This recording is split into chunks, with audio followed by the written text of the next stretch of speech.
Halo guys, kembali lagi di bagian ke-9 yaitu Crypto Week of Trading, di mana di sini kita akan melanjutkan ya fase C, fase D dan juga fase E. Oke, pertama kita akan membahas fase C. Fase C ini adalah fase penentuan, di mana biasanya di sini banyak ya orang yang mengambil posisi di sini. Karena fase C ini adalah fase terjadinya manipulasi atau the grab di market, di mana harga ini dimainkan oleh market maker untuk menjebak para market participant. Dan ini adalah fase para trader pemula, ya ini biasanya terjebak dan mengalami kerugian.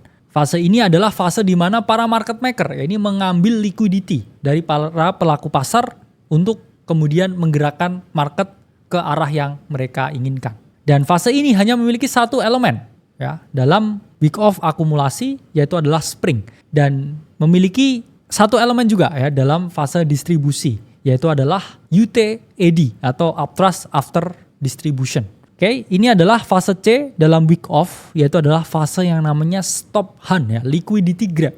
Fase menjebak para retail ya, di mana setelah terjadi fase A ya dengan preliminary support, last selling impulse, automate reaction, secondary test ya. Fase B terjadi uptrust action, kemudian STSSOW, dan kemudian terakhir ya di sini adalah fase spring atau fase jebakan. Di mana di sini para pemberani ya di market ya biasanya adalah take action ketika ada breakdown ini atau ketika terjadi the grab, di mana di dalam week of akumulasi ini disebut sebagai spring. Yang mana di dalam fase C, di dalam week of distribusi ini disebut sebagai UTAD atau UTAD atau Uptrust After Distribution. Ini adalah fase di mana teman-teman ya melakukan penjualan karena berekspektasi harga ini akan mengalami yang namanya penurunan. Selanjutnya bagian keempat ini adalah fase D. Ini adalah fase the final blow atau fase di mana harga itu akan bergerak ke arah yang teridentifikasi ya.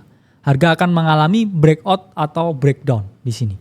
Yang mana fase D ini dalam akumulasi itu ada dua. Pertama adalah jump across the creek atau JAC. Kedua last point of support atau LPS. Dan kemudian fase D dalam distribusi ini memiliki dua elemen. Falls through the ice atau FTI. Dan kemudian last point of supply atau LPSY. Nah ini adalah fase D dalam week of akumulasi ya. Jump across the creek dan juga last point of support. Ini maksudnya apa? Ini kan kita melihat dari fase C, spring atau the grab atau manipulation area, harga mengalami kenaikan ya. Kemudian akhirnya break range di sini, jump across the creek ya. Dia berhasil meloncat dari range yang di sini.